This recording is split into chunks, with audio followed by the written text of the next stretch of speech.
Bonjour, vous écoutez le podcast Excellence by Vortimo. Christian Bauer, bonjour. Bonjour Alix, Merci beaucoup d'ouvrir le bal des entretiens Excellence.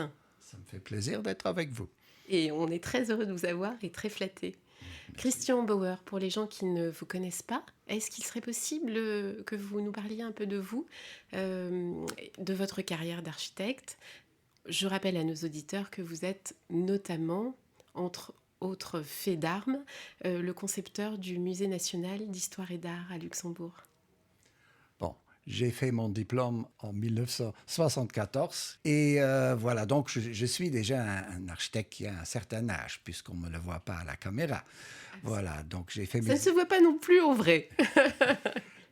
donc j'ai fait mes études à Zurich en Suisse, ce qui a sûrement une forte influence sur ma carrière. Voilà, et j'ai démarré ma carrière surtout avec des étrangers. Les Luxembourgeois n'étaient pas encore vraiment prêts à aller chez un architecte. On allait chez les techniciens de la commune pour avoir une maison et j'étais un peu trop en avance de mon temps. Et puis, lentement, j'ai pu quand même faire une carrière à Luxembourg, construire pour les bâtiments publics, pour certaines communes. Et j'ai progressé, je devenais même encore un peu plus courageux avec le temps. Et voilà, maintenant, je suis un peu en fin de carrière. Il faut que les auditeurs le sachent. Donc, je ne vais pas encore faire 20 ans d'architecture. Est-ce que vous me disiez lors d'un précédent entretien que votre papa était également architecte? Est-ce qu'il a eu l'occasion de voir un petit peu l'évolution de la carrière de son fils? Oui, surtout que j'ai fait une carrière pratiquement très indépendante de mon papa. J'ai jamais vraiment travaillé avec lui. J'ai fait tout de suite une autre carrière parallèle à la sienne.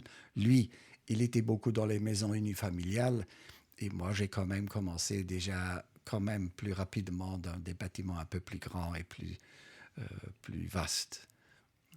Est-ce qu'on pourrait dire que vous êtes un architecte qui a des vues sociales Oui. sur ses constructions? J'espère que c'est un peu mon profil.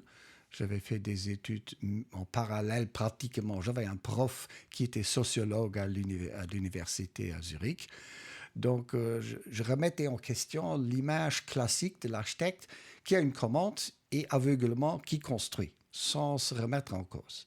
Voilà, ça a toujours été un peu un arrière-fond de ma réaction lorsque je devais faire des bâtiments.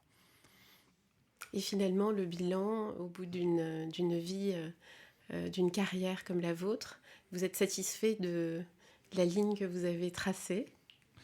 Bon, je dois dire que je suis satisfait, mais en général, on n'est jamais, quelqu'un qui est ambitieux, il n'est jamais totalement satisfait. On veut toujours mieux faire. Mais heureusement que j'ai pu à Luxembourg quand même faire bouger certaines choses parce que j'étais quand même président de la fondation aujourd'hui LUCA. C'était la Fondation pour l'architecture et de l'ingénierie. Donc, j'ai dépassé mon, mon activité purement architecturale. Et donc, je continue un peu œuvrer aux alentours de l'architecture, et parce que l'architecture doit se remettre en question. L'avenir, ce n'est pas juste construire des bâtiments, c'est trouver un nouveau mode de vie, être beaucoup plus écologique. Je l'étais déjà au début, mais c'était très difficile. Il n'y a personne qui m'écoutait. J'ai presque un peu oublié pendant un certain moment de m'y mettre à fond. Mais ces derniers temps, je réanime cette flamme dans notre propre bureau. Vous souhaitez que ce soit la vision qui reste, qui perdure après que vous ayez raccroché? Oui, je voudrais que... Bon, il y a une tradition dans ce bureau, mais il faut que la tradition, ça veut dire aller devant, aller voir ce qui se fait autour. C'est toujours, il faut aller voir ce que fait l'art. L'art est devenu un élément extrêmement important parce que les artistes ont des sensibilités que certains gens ou la population n'a pas.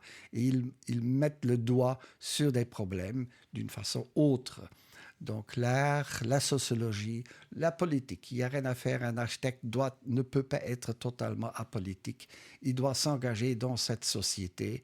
Et l'architecte a aussi une grande responsabilité dans le futur de nos villes, de notre environnement. Sans ça, l'architecte ne sera qu'un Un exécutant. un exécutant servile. Pardon, c'était ça qui me manquait. Bon, alors.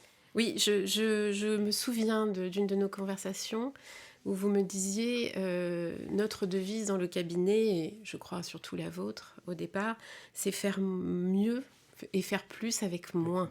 Et vous m'aviez dit cette phrase qui m'a marquée, la question de la terre que nous laisserons à nos enfants me taraude.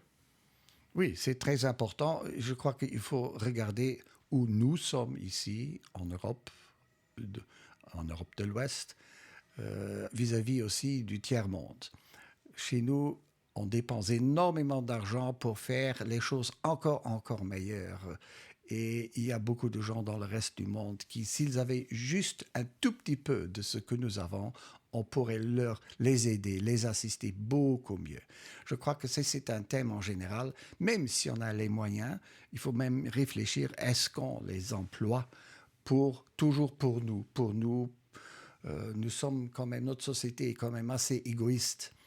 Et et là, il faut qu'on change de mode de pensée et penser aux autres dans le reste du monde. Et de ce point de vue-là, pour un jeune architecte qui nous écouterait, selon vous, qu'est-ce que cela veut dire, qu'est-ce que cela implique d'être, en devoir en tout cas, d'être architecte en 2023 ? Aller aux universités où ces thèmes sont bien sont éduqués. Par exemple, nous avons l'avantage que notre master à l'Université de Luxembourg, elle traite déjà ces problèmes. Il y a Florian Hertweg qui a qui traite beaucoup ce problème sociologique, le problème de la terre ou du foncier. Et donc ça, c'est très bien. Mais il faut maintenant faire la part des choses. L'architecte reste un architecte. Il doit rester aussi un créateur. Il doit faire des beaux espaces et des beaux bâtiments. Donc, il faut faire attention. L'architecte ne peut pas devenir sociologue. Il doit rester un créateur de formes, d'espace, mais dans le contexte que j'ai évoqué précédemment. Christian Bauer, je vous remercie infiniment pour cet entretien. Je vous souhaite une très bonne journée. Merci, Alix.